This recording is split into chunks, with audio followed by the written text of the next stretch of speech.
ठरलं तर मग या मालिकेच्या 25 एप्रिलच्या भागामध्ये जज साहेब सांगत आहेत, अर्जुन सुभेदार, तुम्ही तुमच्या बाजूचे पुरावे जर का आणले नाहीत ना, तर कोर्टामध्ये आता निर्णय घेतला जाईल. तुमच्याकडे फार थोडा वेळ आहे आणि लवकरात लवकर आता तुम्ही हे पुरावे घेऊन या, जेणेकरून काहीही झालं तरी कोर्टामध्ये आता मात्र निर्णय घेता येईल. आता इकडे ऊर्जाचे सगळेच जण वाट पाहत आहेत. अर्जुन आता सायलीकडे पाहतोय. सायली सांगते, ऊर्जा येणार याची मला खात्री आहे. आणि तितक्यात ऊर्जाची धडाकेबाज एंट्री आणि ती सुद्धा संतोषला घेऊन झालेली आहे. बरं, हे सगळं झाल्यावरती अर्जुन आता संतोषची उलट तपासणी करायला लागतोय.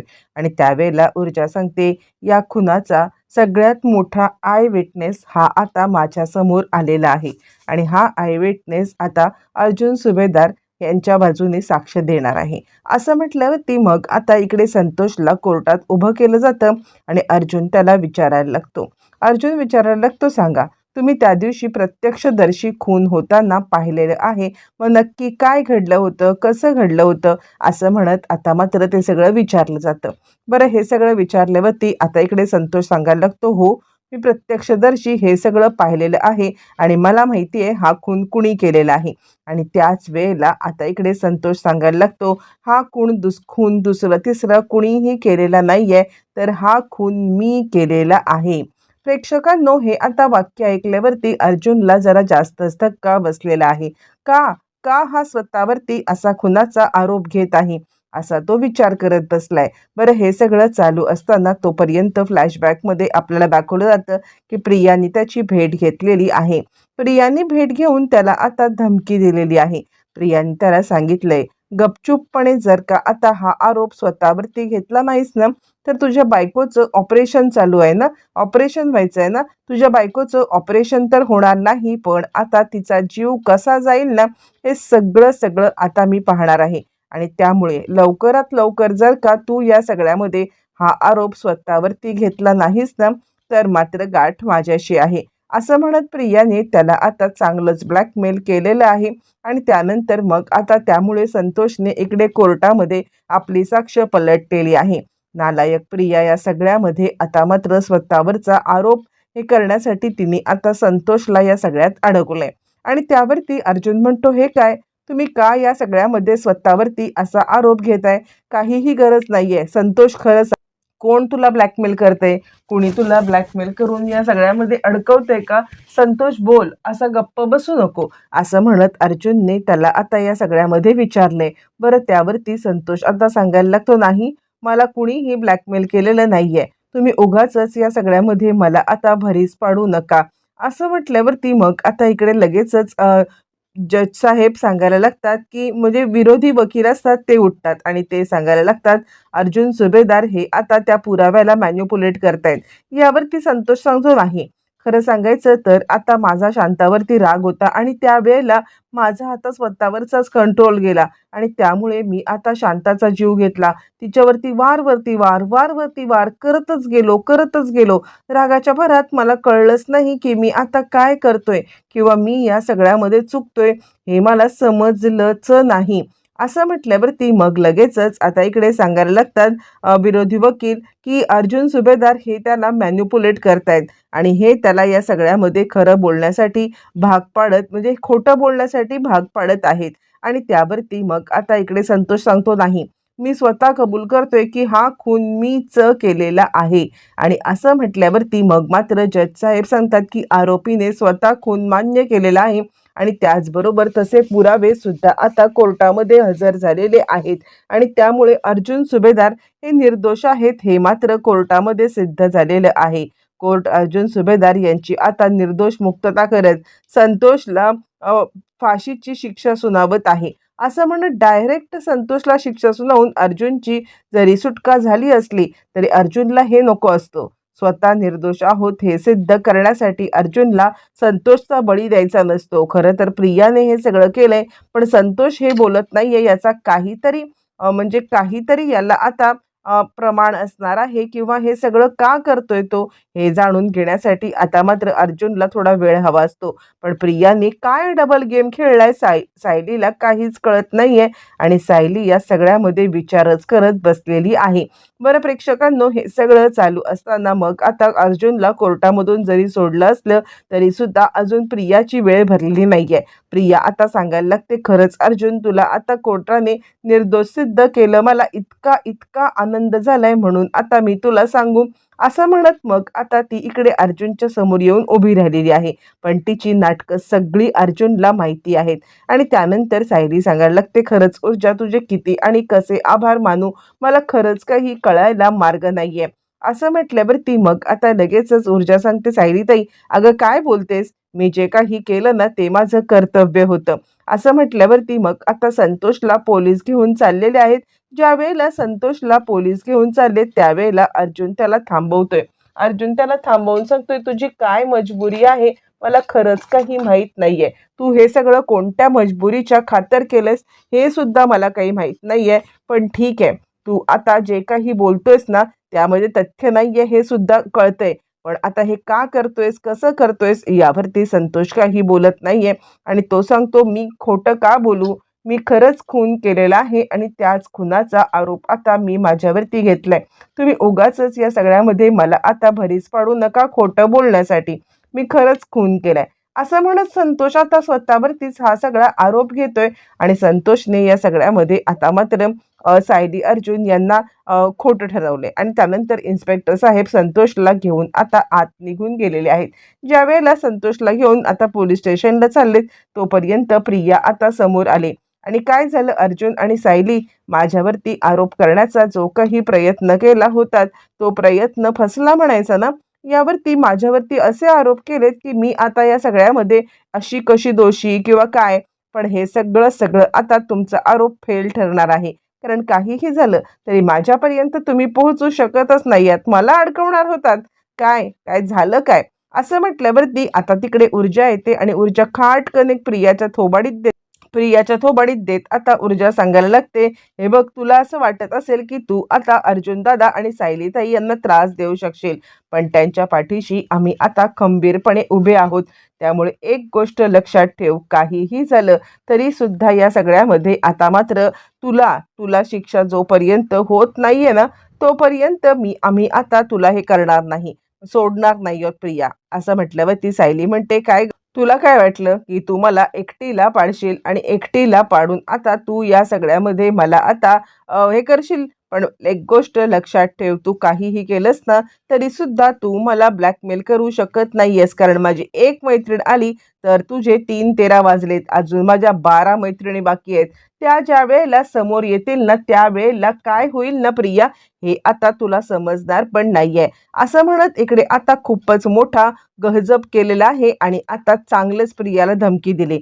प्रिया आता घाबरले पण तरी सुद्धा तिने आता मुखवटा मात्र आता चांगलाच पांघरलेला आहे. आणि अर्जुन सायलीच्या सोबत आता घरी आले. प्रतिमा, कल्पना या दोघींनी अर्जुन सायली यांची आता छानपैकी औक्षण केले आणि त्यांना घरामध्ये घेतलेलं आहे. अर्जुन आणि सायली यांना घरात घेतल्यावरती मग तोपर्यंत इकडे आता सगळी चर्चा चालू झाली.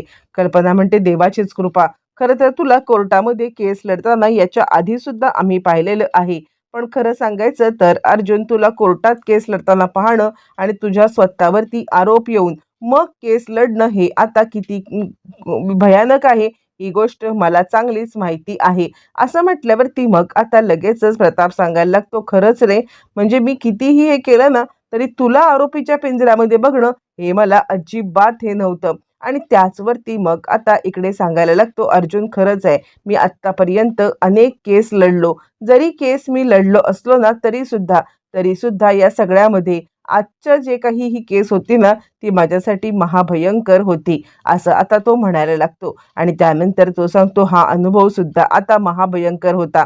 त्यावरती आता इकडे सुमन सांगायला लागते, पण अर्जुन, आमचा तुझ्यावरती पूर्णपणे विश्वास होता की तू ही केस जिंकणार म्हणजे जिंकणार आणि तू या सगळ्यामध्ये कोणत्याही परिस्थितीमध्ये हारणार नाहीयेस. असं म्हणत असताना इकडे आता सांगायला लागते, अस्मिता, खरंच आहे. आणि अर्जुन सायली, तुम्ही दमला असाल ना, जा बरं छानपैकी झोपा. यावरती अश्विन आता इकडे अर्जुन सांगायला लागतो, नाही खरं सांगायचं तर इन्स्पेक्टर सावंत आणि चैतन्य यांनी आम्हाला खूप खूप खूप सहकार्य केलं. यावरती मग आता इकडे चैतन्य सांगायला लागतो, ठीक आहे, आभार प्रदर्शनाचं आपण आता बघून घेऊ, पण या सगळ्याचा मला मात्र मोबदला पाहिजे बरं का. म्हणजे सायली बहिणी, माझ्या आवडीचे 50-60, जास्त नाही, 50-60 पदार्थ बनव म्हणजे झालं. असं म्हटल्यावरती मग आता लगेचच सायली सांगते, चैतन्य भाऊजी तुम्हाला जे काही हवंय ना ते सांगा, मी सगळं सगळं बनवणार आहे.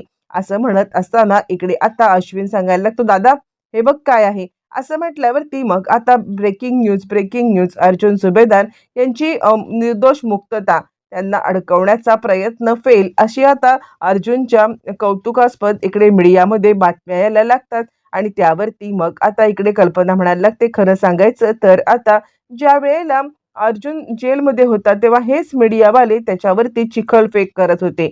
आणि त्यावरती मग आता चैतन्य म्हणतो, मावशी हे सगळं असंच असतं. त्यावरती आता लगेचच सांगायला लागते कल्पना, विमल आज सगळं जेवण आहे ना अर्जुनच्या आवडीचं कर. यावरती विमल म्हणते, हो सायलीताईंनी ऑलरेडी त्याची तयारी केलेली आहे.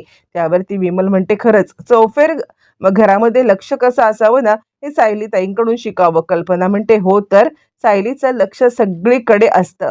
त्यानंतर प्रिया विचार करते, करा करा, किती कौतुक करायचे ते करा, पण तुम्ही माझ्यापर्यंत पोहोचू शकत नाही आहात. खरं तर आज ना अर्जुन जेलमध्ये असायला हवा होता, पण तो आता इथे माझ्या समोर आहे. ते काही नाहीये, तो जोपर्यंत जेलमध्ये जात नाहीये ना तोपर्यंत मी काही गप्प बसणार नाहीये. काहीही झालं तरी अर्जुनला मी जेलमध्ये पोहोचवून राहणार म्हणजे राहणारच, असा आता विचार इकडे प्रिया करत आहे. आणि तोपर्यंत अस्मिता सांगते, अर्जुन सायली तुम्ही दोघांनी एक काम करा ना, जा ना आतमध्ये जाऊन छानपैकी झोपा, कारण ना जरा तरी आरामाची तुम्हाला गरज आहे. असं म्हटल्यावरती मग आता लगेचच अर्जुन आणि सायली इकडे आपल्या रूममध्ये जायला निघतात. त्याच वेळेला प्रिया इकडे अश्विनला सांगते, अश्विन मला ना आत्ताच्या आत्ता निघायला लागेल. यावरती अश्विन म्हणतो, अगं आत्ता आत्ता तर तू आलीस ना. अर्जुन सायली हे सगळं ऐकतायत आणि ते आता जिन्यावरतीच थबकलेत. नक्की प्रिया आता काय बोलते हे ऐकण्यासाठी. त्यावरती प्रिया सांगते, अरे ते क्लायंट आजच्या आज जाणार आहेत ना, मग त्यांना प्रेझेंटेशन देणं गरजेचं आहे. आमच्या प्रोफेशनमध्ये वेळ नसतो अश्विन, वेळ काळ बघायचा नसतो. अश्विन म्हणतो, बरोबर आहे, ज्याप्रमाणे मी डॉक्टर आहे, मला पण कधीही इमर्जन्सी येऊ शकते, त्याप्रमाणे तुला सुद्धा येऊ शकते. ठीक आहे, तू एक काम कर, तू जा. इकडे अर्जुन आणि सायली हे सगळं पाहतायत आणि त्यांना आता प्रियाची नाटकं समजतायत, पण या अश्विनला का नाटकं समजत नाहीयेत हे त्यांना काही कळत नाहीये. आणि त्यावरती अश्विन आता सांगतोय, जा तन्वी, तुला आता पूर्ण फ्रीडम आहे. तोपर्यंत प्रिया अधिराजला फोन करते आणि अधिराजला मेसेज करून ती आता भेटायला बोलवते. इकडे अर्जुन सायली आपल्या रूममध्ये येतात आणि त्यानंतर मग आता कल्पना आणि सुमन सुद्धा जायला निघतात. त्यानंतर इकडे कल्पना सुमन गेल्यावरती अस्मिता आणि चैतन्य हे दोघं जण बोलत बसलेत. चैतन्य सांगतो, अस्मिताबाई मला माहिती आहे ना तुला नेल आर्टची किती आवड आहे. हे बघ त्यासाठी तुझ्यासाठी मी हे मोठं किट आणलेलं आहे. त्यावरती अस्मिता म्हणते, काय, अरे तुम्ही तर याच्या आधी मला त्या नेल पेंटवरून किती किती चिडवायचात. यावरती चैतन्य सांगायला लागतो, ठीक आहे त्यावेळेला चिडवत असू, पण आत्ता मात्र तुला कधीच आम्ही चिडवणार नाही, हे घे. असं म्हणत चैतन्यने तिला आता नेल आर्ट करण्यासाठी खूप काही सगळं सामान दिलंय. आणि अस्मिता ते सगळं बघून एकदम भारावून गेले. चैतन्य सांगतो, हे बघ छानपैकी नेल आर्ट कर. अस्मिता म्हणते, कुणासाठी करायचं, कोण आहे बघायला माझी सगळं नखं वगैरे. यावरती तो म्हणतो, कुणासाठी नाही, स्वतःसाठी, स्वतःला आनंदी ठेवण्यासाठी. असं म्हणत चैतन्यने अस्मिताला ते गिफ्ट दिले. त्यावरती अस्मिता म्हणते, काय रे, खराखुनी संतोष नाही असं कोर्टात अर्जुन म्हणाला, पण पण हे सगळं कसं काय शक्य आहे, मग खराखुनी कोण आहे. यावरती चैतन्य थोडासा सावध होतो आणि अस्मिताई तू या सगळ्यामध्ये लक्ष देऊ नकोस, काही झालं तरी सुद्धा हे बघ तू तुझं आनंदी राहा, हे कशाला केस बीस मध्ये पडतेस, असं म्हणत तो विषय मुद्दाम टाळतो. अस्मिताच्या हे लक्षात आलं असलं तरी सुद्धा ती काही विषय तो वाढवत नाही. बरं आता हे सगळं चालू असताना तोपर्यंत मग आता इकडे अर्जुन सांगायला लागतो, ह्या प्रियाचं काही खरं नाहीये, हिच्यावरती आपल्याला काही झालं तरी सुद्धा पाळत ठेवायला पाहिजे. यावरती सायली सांगायला लागते, हो आता काही झालं तरी सुद्धा आपल्याला या सगळ्यामध्ये प्रियाला अडकवायला पाहिजे म्हणजे पाहिजे. प्रिया विरुद्धचे पुरावे सगळे समोर आणले पाहिजेत, कारण आता आता प्रियाचं भांडं फुटण्याची वेळ झालेली आहे. असं म्हटल्यावरती अर्जुन सायली आता प्रियाचं भांडं फोडण्यासाठी खूप मोठं कारस्थान रचतात. तोपर्यंत अधिराजला भेटायला प्रिया आलेली आहे आणि प्रिया सांगते, खरं सांगू का अधिराज, तर आता म्हणजे तुझ्याशिवाय राहणं मला शक्य नाहीये. त्यावरती अधिराज म्हणतो, अगं तुला काय, मला सुद्धा शक्य नाहीये हे सगळं. आता इकडे अधिराजला भेटून प्रिया आलेली आहे खरी, मग सायलीने एक आता मोठा डाव रचलाय प्रियाच्याच विरुद्ध आणि तिने मुद्दाम किचनमध्ये आपला फोन ठेवलाय आणि त्याच्यावरती सँडीचा फोन येणार अशी व्यवस्था केलेली आहे. इकडे प्रिया नाव पाहते सँडी, अरे बाप रे, म्हणजे आता सायली इकडे सँडीच्या सोबत आहे. आणि तितक्यात सँडी फोन करतो आणि तुम्ही जे काही प्रियाबद्दलचे पुरावे सांगितले होते ना, ते पुरावे मी शोधून काढलेले आहेत, तुम्हाला येऊन मी देईन असं तो म्हणायला लागतो. आता प्रिया चांगलीच घाबरते आणि प्रिया या सगळ्यामध्ये घाबरल्यावरती तोपर्यंत आता ती विचार करते, नाही नाही, काही झालं तरी सुद्धा मला या सगळ्यामध्ये ह्या सँडीचा खेळ खतम करायलाच पाहिजे. आणि इथेच इथेच प्रिया अडकते. प्रियाला जाळ्यामध्ये अडकवण्यासाठी सायलीने हा प्लॅन केलेला असतो. पुढील भागामध्ये सँडी सकट प्रियाला आता इकडे सायली आणि अर्जुन रंगेहात पकडणार आणि प्रियाचा पर्दाफाश होणार.